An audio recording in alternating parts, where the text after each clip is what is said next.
मुझे तो समझ में नहीं आ रहा तुम जैसी ज़हीन और मैच्योर लड़की सैफ को कैसे जज नहीं कर सकी।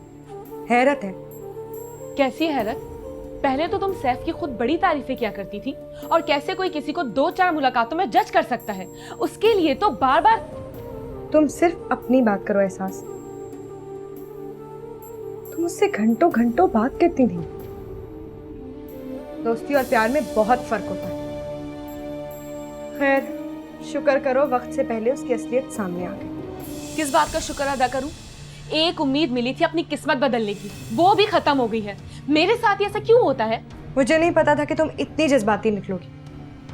तुम तो हमेशा मेरा मजाक उड़ाती थी एहसास। आज खुद इतनी जज्बाती और बेवकूफ बन रही है। तुम्हारा भी मेरे जैसा हाल रहा तो मुझे सहारा कौन देगा? तुम तो सारी उम्र मेरे पल्ले पड़ने वाली हो। बेफिक्र हो जाओ, तुम्हारा और मेरा साथ दूर तक चलेगा। क्या मतलब? मतलब ये कि अम्मा बहुत बेसब्री हैं तुम्हें अपनी बहू बनाने के लिए, और रहे भाई तो उनसे भी इंतजार नहीं हो रहा। सच?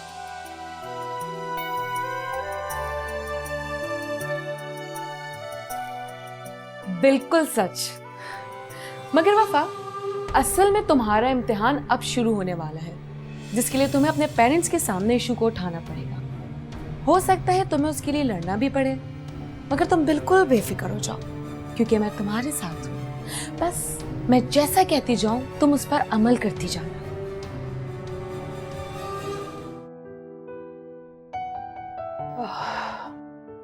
वफा, मैं तुमसे एक जरूरी बात करना चाह रही थी। आई नो तुम्हारे एग्जाम्स के दिनों में मुझे तुम्हें डिस्टर्ब नहीं करना चाहिए, बट इट्स जस्ट दैट कि तुम्हारे पापा तुमसे बात करें उससे पहले मैं खुद बात कर लूं। तुम्हें तो उनके टेम्परामेंट का पता है। उनका टेम्परामेंट उन्हें इजाजत नहीं देता कि वो किसी और की बात सुने। वो किसी की बात सुने या ना सुने, उन्हें मेरी बात सुननी पड़ेगी। मैं भी उन्हीं की बेटी हूँ। वफा, मैं और तुम्हारे पापा हम दोनों चाह रहे थे कि तुम एग्जाम्स के बाद कुछ दिनों के लिए स्टेट्स चली जाओ अपने ताया के पास। वो तुम्हें बहुत याद करते हैं। मॉम प्लीज, आप जानती हैं मुझे पापा की फैमिली से कितनी वहशत होती है, और मैं अच्छी तरह जानती हूँ पापा का मकसद क्या है। आखिर क्यों करते हैं वो मेरे साथ ऐसा? सिर्फ इसलिए ना कि मैं उनके उस अमेरिकन नेशनल भतीजे से शादी कर लूं? ऐसा कभी नहीं होगा। वफा, तो मेरी बात भी तो नहीं मानती ना। जब मैंने मिसेस रशीद के बेटे का प्रपोजल सजेस्ट किया तो तुमने तो आसमान सर पे उठा लिया। कम से कम तुम्हें बाहर तो नहीं जाना पड़ता ना मुल्क से। मिसेस रशीद का बेटा ही क्यों माँ? आपको कोई और नजर नहीं आता? खबरदार वफा, खबरदार, किसी और का नाम भी मत लेना। तुम्हारे पापा को भिनक पड़ गई ना तो सारा इल्जाम मेरे सर आ जाएगा। मेरा माजी और मेरा बैकग्राउंड मेरे लिए गाली बन जाएगा। आई डोंट केयर, मेरा प्रॉब्लम नहीं है। आप दोनों का पर्सनल मामला है। आप लोग मुझे ब्लैकमेल नहीं कर सकते।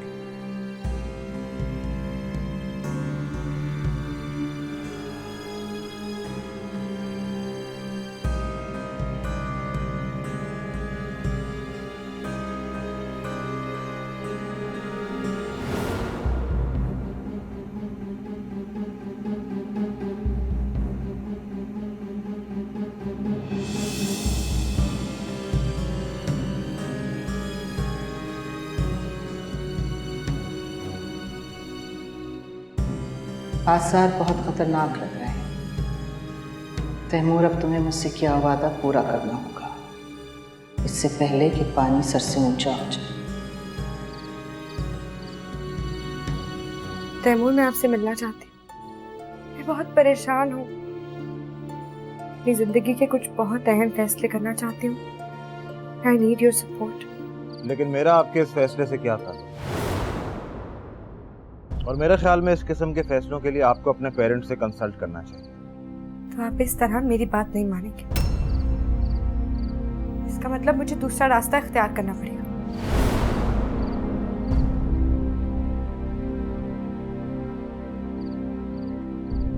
गुलाम समझते हैं माँ बेटी हम सब, पता नहीं किस मुसीबत में फंस के रहे।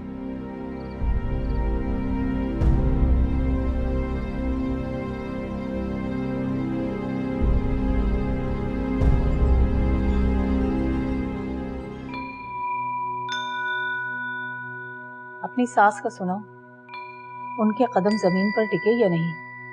बहुत हवा में उड़ रही हैं असद का रिश्ता शेख साहब के यहाँ करके। कहाँ अम्मा, हर वक्त कलेजा जलाती रहती है मेरा, ताने मार मार कर मुआवजा करती रहती है मेरा अपने उस आने वाली नई चहेती बहू के साथ। अभी से ये हाल है, अगली घर आएगी तो पता नहीं क्या हैसियत रह जाएगी। हाँ बेटा, तुम्हारे अब्बा ने तो तुम्हें ये सोचकर ब्याया था कि जैसे भी हैं अपने हैं, मारेंगे तो छांव में ही डालेंगे, और दूसरी जगह ब्याने के लिए हमारे पास चंद जोड़ों के अलावा जहेज में देने के लिए और था ही क्या। सोचा था एहसास तुम्हारी देवरानी बनकर जाएगी तो तुम्हारी हैसियत मजबूत हो जाएगी, तुम्हें सहारा मिल जाएगा। लेकिन क्या हुआ अम्मा? हौसला रखिए, ये सब किस्मत की बात है। अच्छा ये बताएं, एहसास कहाँ है? नजर नहीं आ रहा। कहाँ होना, सारा दिन कमरे में पड़ी अकेली सोचती रहती है। उसका दुख तो मुझसे देखा नहीं जाता। क्या परेशानी हो सकती है एहसास को? असद से तो वो खुद जान छुड़ाना चाहती थी, फिर मैं जरा देख के आती हूँ। बेटा सेब तो खाना। बाद में।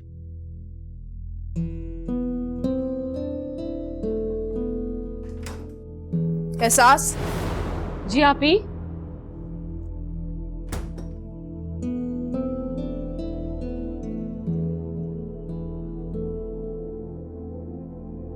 पढ़ाई कैसे जा रही है तुम्हारी? ठीक। तुम्हें तो बहुत खुश होना चाहिए, इतनी उदास क्यों हो? मैं उदास कहाँ हूं? मैं तो बहुत खुश हूं। अच्छा, हैरत है, ये तो असद की अजमत है जिसे तुम्हारी बात छुपा के ना तुम्हारा भरम कायम रखा है। तुम मर के भी उसका एहसान नहीं चुका सकती। क्या मतलब? कौन सी बात छुपाई असद ने? मुझे भी तो पता चले कि आपके अजीम देवर ने क्या एहसान किया मुझ पे। बहुत बुरी आदत है तुम्हारी, एक तो चोरी, ऊपर से सीना जोरी। अब तो बख्श दो बेचारे को, अब तो तुम्हारे रास्ते से भी हट चुका है वो। तुम बस अपनी किस्मत बदलो। मैं भी देखती हूं ऐसा कौन सा तीर मारने वाली थी तुम।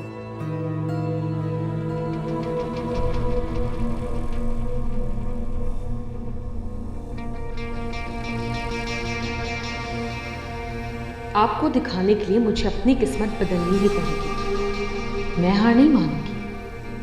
कि सीधी उंगली से नहीं निकला तो टेढ़ी उंगली से निकाल